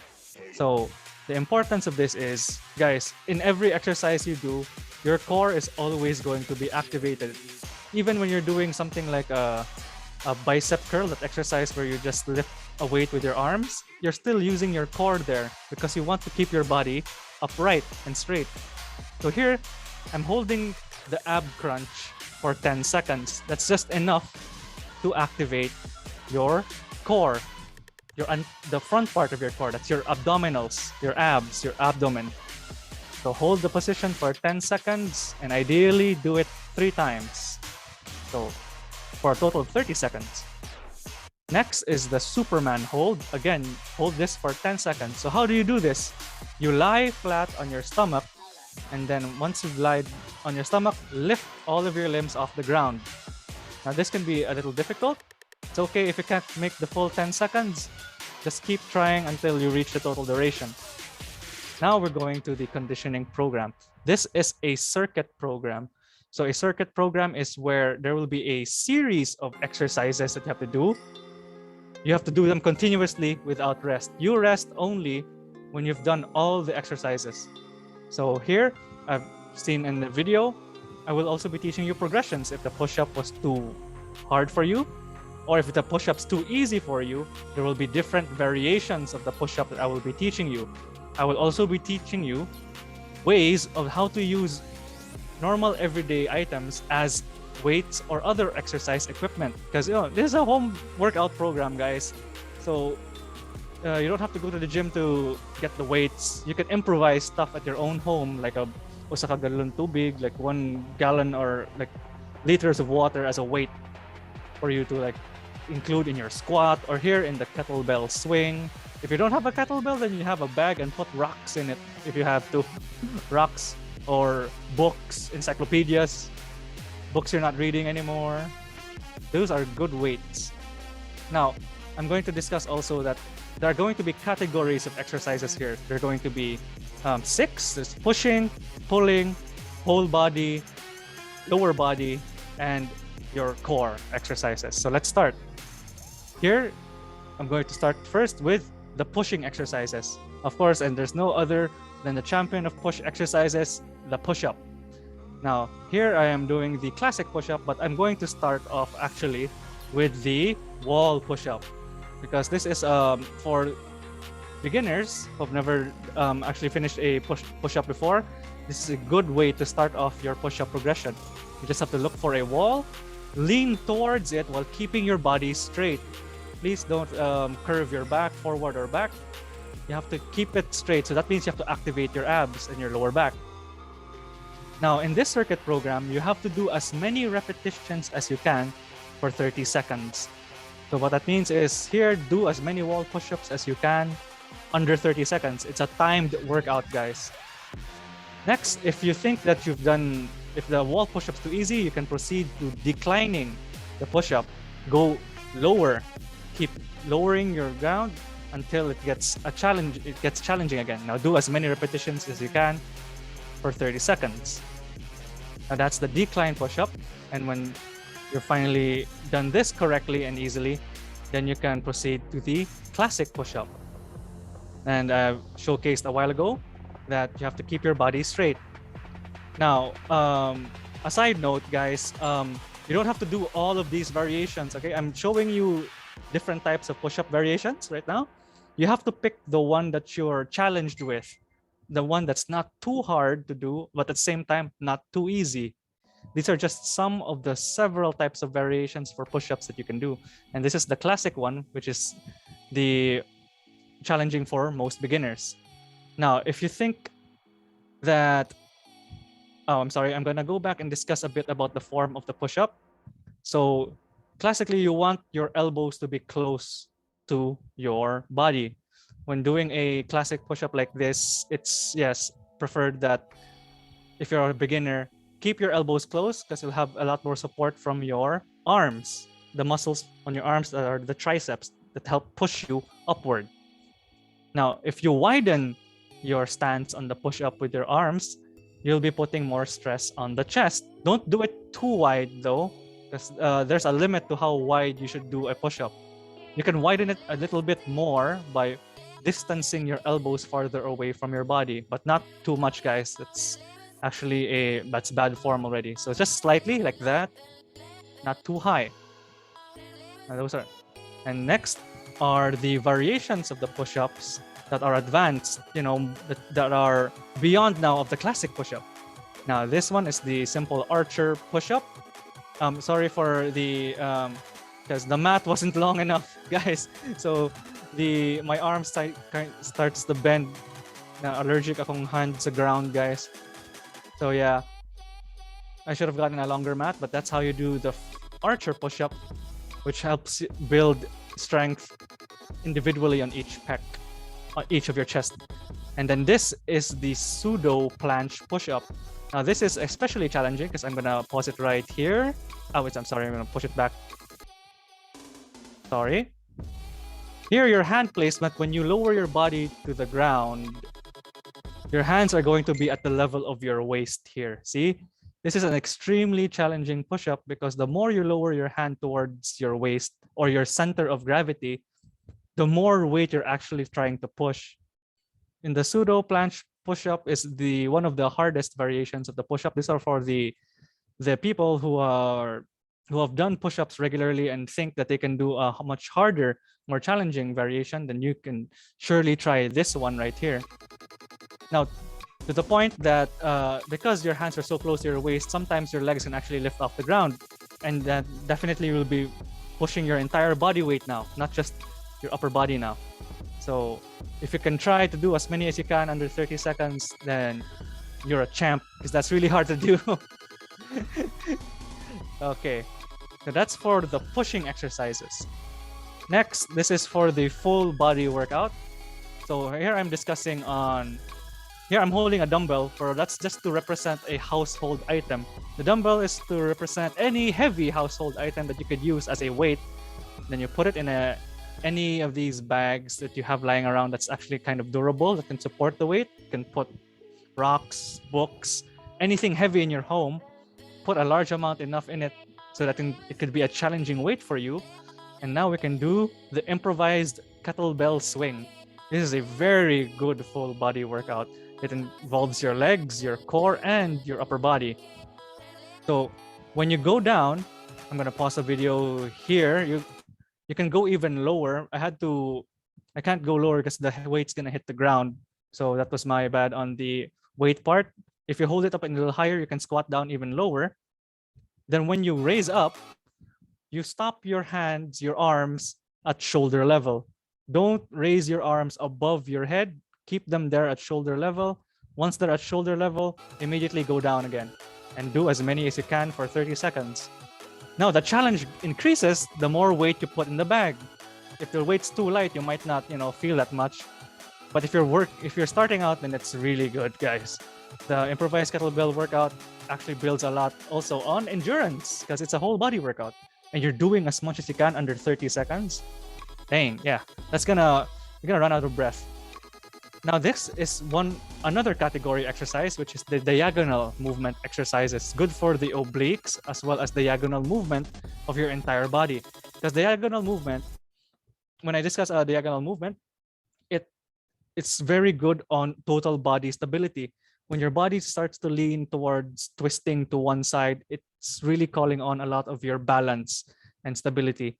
So that's why diagonal exercises are a category on its own, because you're also going to strain as much as you can on just keeping yourself upright, because a lot of the weight is going to be shifting towards to the left, to the right while you're twisting at your torso. So here with the improvised weight, you're going to lunge forward and then twist. You're going to do a diagonal chop, guys. This is called the diagonal chop exercise. So when you lunge forward, take the weight down and then twist while bringing the weight towards the side of the leg. So if you ever get confused, guys, to which way you're gonna chop, you chop towards where your front leg is, because when you lunge, there's gonna be one front leg, right? So when you lunge forward with your right leg, you chop towards the right. If you lunge here towards the left, you chop towards the left. Okay, so that's how you not get confused to where you chop. So just keep that in mind, and you can even lunge lower than that to help increase the challenge, and of course the weight that you carry. Now the next is the pulling exercises. Now you can do improvised dumbbell row. If you don't have a dumbbell, then that's why this is an improvised workout. You improvise on the weights that you have. So in there, I'm teaching you the form. So I'm gonna pause it here. You have to have one leg forward, one leg back. This is to keep you from falling forward when you do this. Okay, next is here, lower your upper body as forward as you can while keeping the back straight. Then you can start with the row. So the movement of the row is just you pull your elbows up towards the sky like that. So this is the pulling exercise, and it targets the muscles of your upper back as well as some muscles in your arms. Now keeping the form itself is already training your core as well, because you have to keep that back straight as possible. And since that back is going to be under the weight of that dumbbell, it's going to double the effectiveness of that exercise on your lower back as well. So this is a very good pull exercise, and you can use any weight at home. You can actually use two hands if the weight is too heavy. Now we're moving on to the leg exercise. Here I'm going to teach you here. Look at this. What I'm explaining here is the distance your legs have to be, the distance of your feet when you're doing a squat. So what I'm pointing out here is that your feet have to be shoulder length apart. Okay. So once they're shoulder length apart, in this one, look at where my toes are pointing. Your toes have to point slightly outward. Your toes shouldn't be pointing directly forward, because what tends to happen is if your toes are pointed directly forward, when you squat, your stomach is going to hit your thighs and you can't go through the full squat. So especially ako sa una, I had a really big tummy. I couldn't do the full squat because my stomach would be in contact with my thighs. So that's why when you point your toes outwards, it gives clearance for your stomach when you go down. That allows you to go and do the full squat. Now, what I mean about full squat is here, look. Don't let your thighs touch your calves. This is because once your once your thighs touch your calves, there's going to be a brief moment of rest for your legs. You want your legs to be active the whole motion of the squat. So here, just keep your thighs parallel to the ground, like in line with the ground, okay? And that's how you do the regular squat. And that's really good for improving the strength in your quads. Those are the muscles in your thighs on the front half of your thighs. Now do as many of these squats as you can for 30 seconds. All of the exercises here, guys, do as many as you can for 30 seconds. That's how you do the regular squat. Next, after this one, there's going to be a variation of the squat. If this is too easy for you, anyone can do the squat, but the next variations are going to be the next level. These are the jump squats. They're actually more taxing on, they actually target a lot more on your cardiovascular performance as well as explosive movement. So it builds more strength the more explosive the movement is. Now, this next jump squat variation is jump squats that are going back and forth. Now this one can be really, really taxing on your stamina, because the moment you land here, you have to immediately jump backwards. There's no rest, okay? And it's more stressful the more you land from a jumping squat and then immediately jump forward and back. So this can be really a really good exercise for both your legs and endurance. So do as many as you can of those under 30 seconds. Now here, this one actually targets a lot more on the back half of your thigh, your hamstrings. This is a really good exercise called the sumo squat. Now you can sumo squat as much as you can for 30 seconds, guys. This is another variation for your leg workout that you could do if you think that your hamstrings or the muscles of your back thigh are not that strong. So basically walking like a sumo wrestler, side to side. You pivot on your feet, guys. And the next one, the last one, is your core exercise. The one I have prepared for you guys is the jackknife crunch. Now this can be actually pretty challenging for beginners, but it's a really good total core workout. Now, if it's too challenging to raise your legs up towards the sky, you can bend your knees, then tuck them towards your stomach. That's the easier version of the jackknife crunch. But if you think that you need the extra challenge, then by all means, raise everything towards the sky, guys. The sky is the limit. Now, you only have to do as many jackknife crunches as you can for 20 seconds. The other exercises were for 30 seconds. This one, do as many as you can for 20 seconds, because this is actually pretty tough. And next, here, I'm going to pause it here. You have to, once you've finished all of those exercises, you take a 5-minute break and then you do it 3 times. Okay, you do the whole thing for 3 rounds with 5-minute breaks in between the rounds. Now, that's the main general body conditioning program. I'm gonna do a brief rundown so you don't get confused, because I did showcase a lot of exercises, but most of them were variations.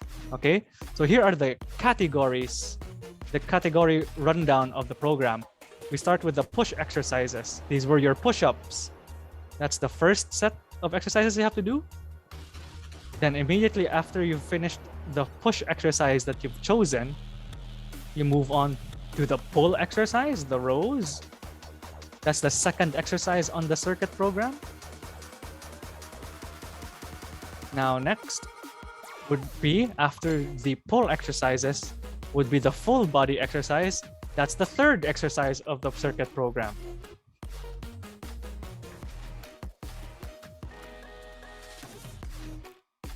Next, after the full body, that's the third exercise. The fourth exercise was the diagonal movement exercise, right here. So keep in mind, this is the fourth exercise, guys. The fifth is going to be your leg exercise, the lower extremity exercise. And after this, finally, would be your core exercises.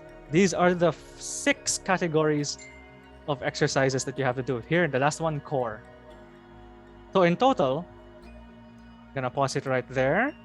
In total, the number of exercises that you have to do for this circuit program, 6.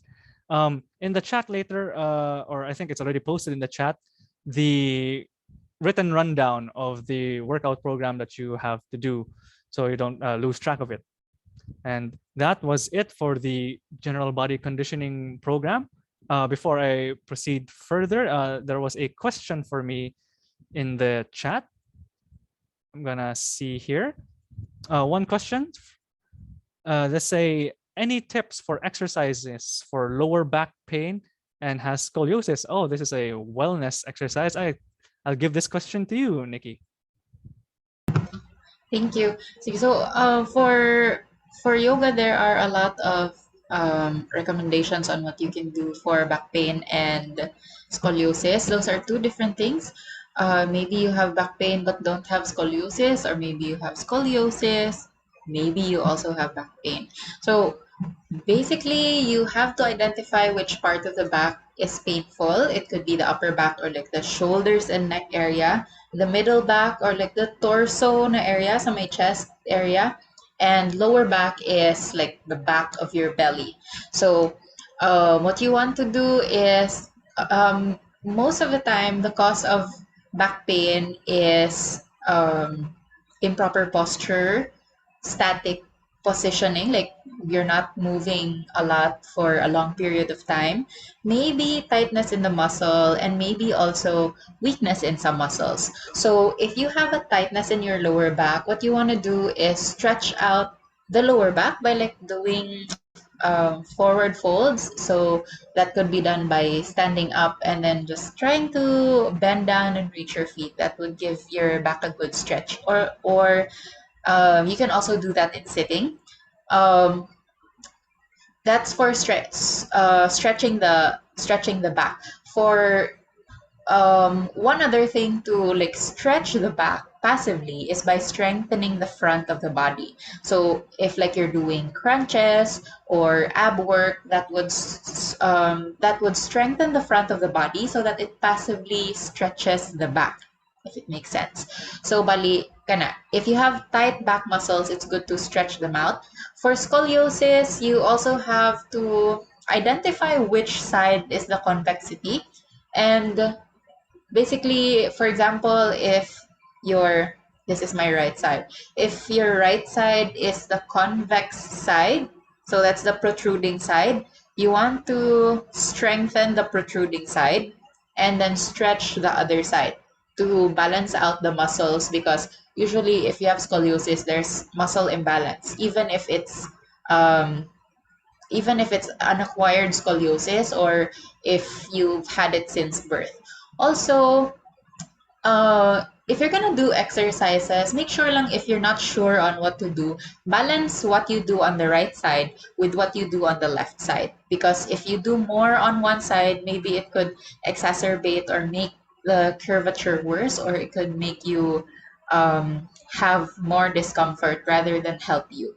So later on, the things that I'm gonna show you for the yoga program is basically what you can do to to help with back pain, because I've specifically designed this class for like a general body wellness, mostly for those who are sedentary, or for those who work from home, or those who are starting to or those who want to try yoga. So by the way, yoga basically is it's like a in its full essence, it's the union of yourself and something greater than you. So there's a common misconception that yoga is like only done by Hindus and those from India, but basically if you read through the literature, it welcomes everyone with any religion, even for those who have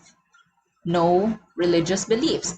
And it helps you connect with yourself and with the higher being that you believe in, by tuning into yourself, understanding yourself, and generally being more aware of your surroundings. So There are no religious restrictions, no age restriction, no body type restriction. If you feel like you're not strong or not flexible, there are things that you can most definitely do for yoga.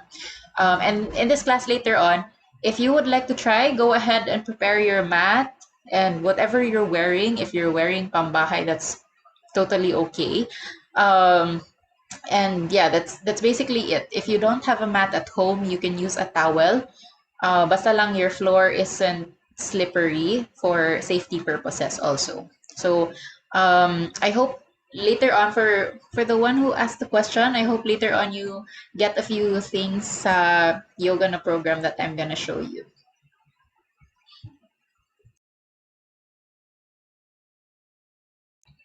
Okay, so I've pre-recorded this video a few days ago because we weren't sure that maybe um, there were gonna be like some internet connectivity issues. But if you want to have a copy of this video, let me know so I can send you or I can give you a link. Sige, pwede na siya Hi, i-play. we hoped Thank you you. learned a thing or two from the discussions earlier. Now we are going to have about 30 minutes of yoga, which would include postures or asanas and a little bit of breathing techniques as well.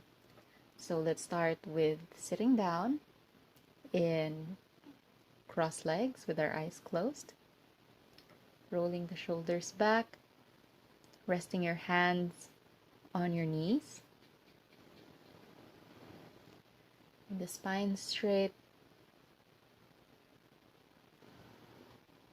Begin to deepen the inhales and exhales through the nose. We want to breathe through the nose throughout the whole class. As you inhale, feel your belly inflate a little bit and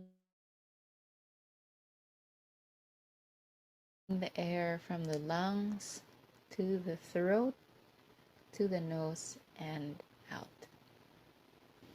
From here, open your eyes, reach both arms up, place the right hand down on your mats, and bend over to the right side, reaching your left arm up and over the head. The video is or will be the opposite of your sides, so kindly take note of that. From here, you can also look up if that's comfortable enough for the neck. We will stay in these positions for about 5 slow breaths. Other side, reach the arms up. This time, left hand down and reach over to the left side with your right arm up and over the head. Keep both butt cheeks down, both thighs down on your mats, and you're only stretching the right side of the body. Inhale, reach both arms up. Place the arms in front of you and slowly walk your hands forward as far as you can go without lifting the butt up, and lower down your chest and your forehead towards your mats. Inhaling and exhaling. As you exhale, your muscles and joints relax, so see if you can go deeper into the postures with every breath. Slowly inhale, come all the way back up. Now let's come onto our hands and knees. Place your hands just about as wide as your shoulders and your knees as wide as your hips. You can tuck the toes for support, or you can also have the tops of the feet down on your mats.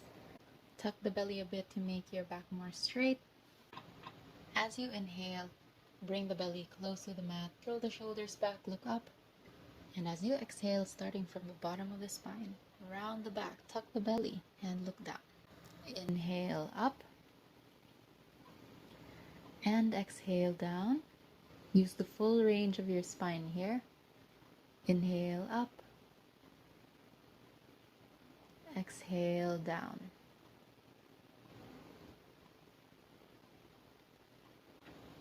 Inhale up, exhale, look down, round the back. Last one. Inhale up and exhale down. Coming back to center, you can either place the feet where they are or tops of the feet down. Left hand goes towards the middle, open the chest, reach the right arm up. You can look up if it's okay or if it's comfortable for the neck. Keep reaching the right hand up.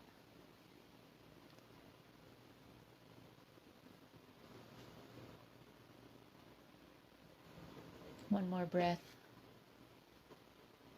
Exhale. Place your right arm under the left arm